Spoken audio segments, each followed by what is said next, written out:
The insult cut through the training yard sharper than any blade.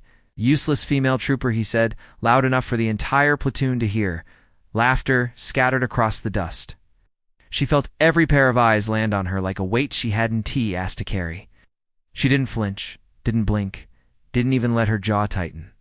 But inside, something quiet and old stirred. A familiar ache she thought she had buried years ago. Right.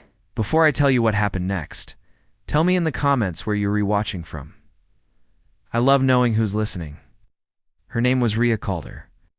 A recruit on paper, a soldier in heart, and a woman who had learned to swallow her doubts long before she stepped onto that base. She had pushed through months of back-breaking drills, blistered nights, and grueling tests that broke even the strongest men.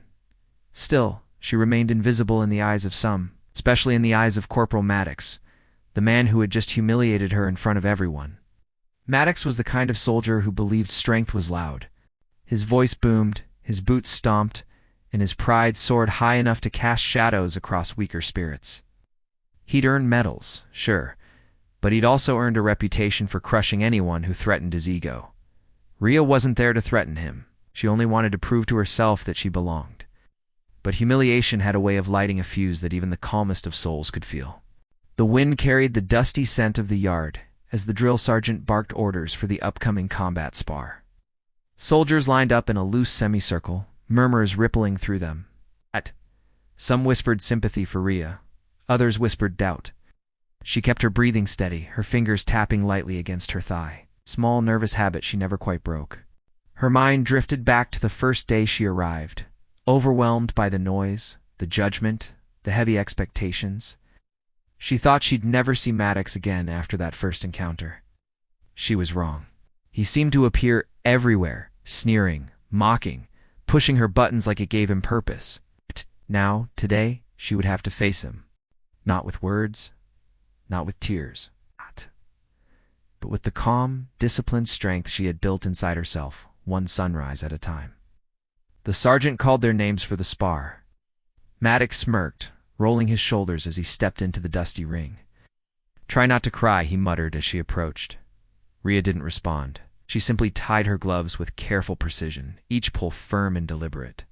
The crowd fell into a hush, sensing something shifting in the air, like the quiet before a storm, when even the sunlight seems too tense.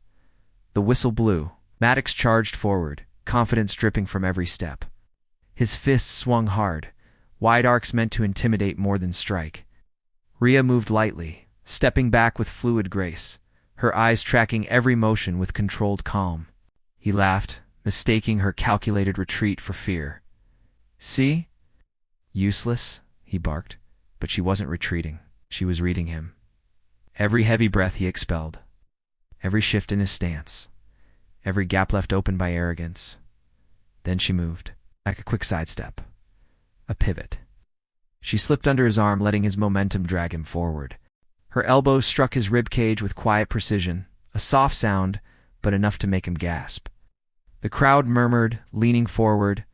Maddox snarled, attempting to regain control, but anger clouded his vision. He swung wildly. She ducked effortlessly. Dust swirled around them, catching sunlight in shimmering streaks.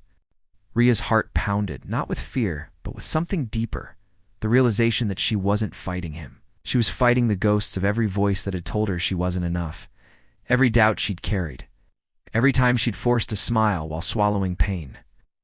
And for the first time, she felt powerful. Maddox lunged again. This time, she didn't move aside. She stepped into the attack. Her palm struck his shoulder, redirecting him. Her foot hooked behind his ankle. With one swift, controlled motion, she flipped him onto his back, the thud echoing across the yard like a challenge answered. Silence. Absolute silence. Then a wave of whispers, some shocked, some proud, some stunned into speechlessness. Maddox lay on the ground, dazed, staring up at her as though seeing her for the first time. Rhea stepped back, offering him space to rise. There was no triumph in her expression, no gloating, it's only calm. He sat up slowly, rubbing the dust from his face. His pride had taken a harder hit than his body.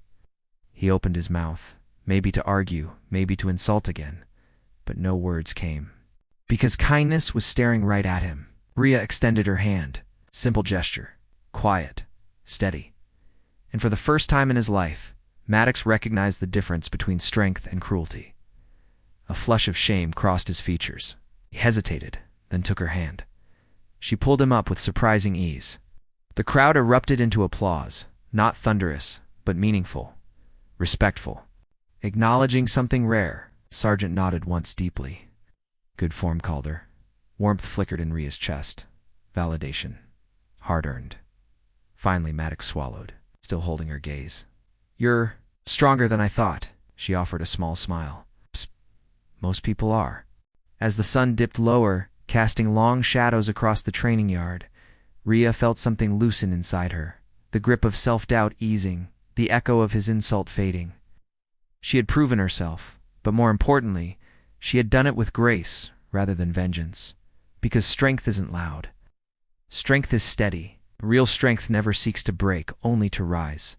And somewhere in the dust where his insult first landed, her quiet courage rose to meet it, transforming the moment into something she would carry forward forever. If you enjoyed this story, share your thoughts below, and don't forget to subscribe to Whispered Words for more stories of courage, redemption, and unbreakable spirit. Your next story is already on the way.